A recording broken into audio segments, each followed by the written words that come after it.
Hello everybody and welcome to the Redmen TV. My name is Dan Club and this is my match reaction after Liverpool absolutely demolished, put to the sword, Chelsea. Usually our kryptonite, usually board draws, or at least they have been in recent years anyway. Usually can't seem to find a way of getting the better of them. Absolutely none of it on this occasion. Liverpool were relentless, we were feral, we were absolutely incredible from start to finish. Honestly, it was one of the most complete performances I've seen for what feels like quite some time. Certainly this season, there's been a few along the way so far this campaign. You look at the Villa one and games like that and you think, was that Liverpool at their best? I actually think this might have been this Liverpool side at its best, because it was, as I say, it was feral, it was relentless, it was full of desire, it was full of willingness to win the ball back time and time again. We didn't give Chelsea an absolute inch, didn't give them a sniff. They couldn't get out of there, let alone their half. They couldn't get out of their defensive third at times. It was absolutely incredible, and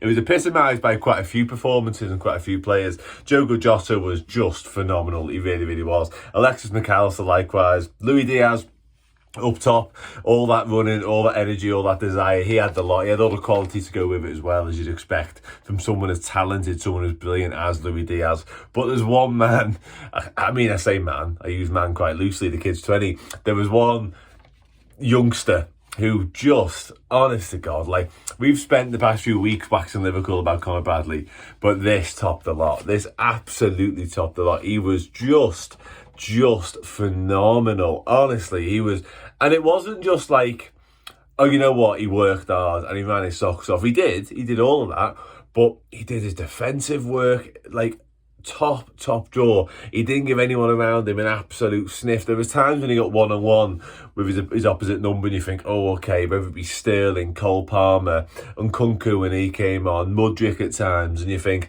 this could be a test. Young lad, got a handful of first-team games under his belt for Liverpool. Who knows how this is going to end? And it ended with Conor Bradley winning the ball back from a defensive point of view. But most of his best work came down the other end. Gets the assist for the first goal, finds Diogo Jota inside. Jota does a lot of the hard work. I'll touch on that goal now. Essentially runs through two defenders. Just sees a little gap between Badiashile and Thiago Silva. And very Luis Suarez-esque. Just says, yeah, that's me, I'll have a little bit of that. Gets a little bit of good fortune when it sort of bundles his way through, hits his chest on the way, and then once he's one-on-one with the keeper, Diogo Jota, no mistake. 1-0 Liverpool. 2-0 though, Conor Bradley. Like, we find him on the right-hand side, and he's got loads of space to run into, and you think, okay, go on. And he goes. And I must admit, when he got like 30 yards away from goal, like, I'm not saying I knew what was coming, but a little thing in my head, little voice in my head went, he played a lot very advanced last year for Bolton and got a few goals along the way, a few assists, and you think he kind of half knows what to do in this circumstance. It's not like an old school right back like a Gary Neville being sort of one-on-one with a keeper 25, 30 yards out. Not that he was ever one-on-one that early, but the way he was carrying the ball kind of suggested he was. And when he gets, I'm not even sure if he's inside the penalty area, he gets close to the goal, to the penalty area, he just hits it, and he hits it so sweetly across the keeper into the bottom corner.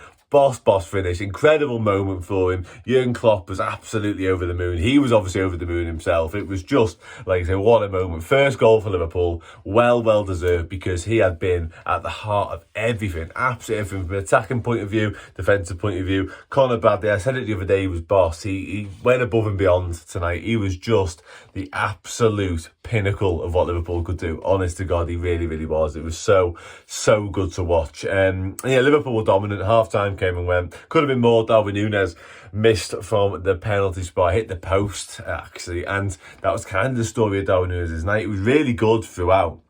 A threat, lively, all the things we've come to expect, but just wouldn't go in for him at all. Just one of those nights, I think. He has a couple too many of them maybe, but yeah, just one of those for me.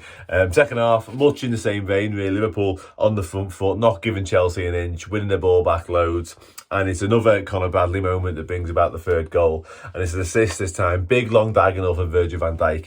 Bradley takes it down brilliantly, gets that at his feet, and he fancied himself against Badiashile, takes himself forward, gets a yard and whips in a ball. And it's not just hung in, hopefully, it is fizzed in this time. And it's right onto the head of Dom Szoboszlai, who makes no mistake, from about 8 yards out, heads it home. 3-0 Liverpool, all very comfortable, all very rosy. And it just looked like we were going to serenely go on to victory, but it wasn't quite the case. We made a few changes. Cody Gakpo, Harvey Elliott, Trent and Robbo all came on. And we conceded straight after, almost pretty much. Christopher Nkunku gets the goal. Well taken goal, to be fair. Makes it 3-1. But Liverpool weren't for lying down. We weren't even interested in making a contest out of this game. We go right up the other end minutes later and make it 4. Darwin Núñez with the assist this time. Gave up trying to score, I think, on the night. Found Luis Diaz with a really good ball. Really smart movement. Absolutely turns Thiago Silva, leaves him for dead. And as I say, the cross-in is exceptional. Badiashile thinks he's got time. He hasn't. Luis Diaz is coming around the back. And Luis Diaz makes no mistake. And yeah, it was, honestly, I said it all at the top, brilliant, absolutely brilliant, like intense pressing, a little bit old school Jurgen Klopp style with a heavy metal football, had elements of that, had elements of the quality. It was like the perfect blend of what we've seen from Liverpool in Jurgen Klopp's reign. It was just everything, honestly. There was moments of like a little bit of fear, a couple of penalty shouts here and there, but in the main, Liverpool were just perfection, absolute perfection. Conor Bradley was perfection. He really was. Jota was boss, Diaz was boss, McAllister was boss, as I said, but Conor Bradley was everything. Sound boss. I've got loads more stuff to do. Use code Klopp on Redmen Plus, free month, and what a time to be doing it, because look at us. Just look at us. Merch. New merch. And a Jurgen Klopp Last Dance stuff as well on Redmen merch. You've got to check that out. Anyway, loads more content. Redmen TV YouTube, Redmen TV 2, Redmen Plus. See you later. Take it easy.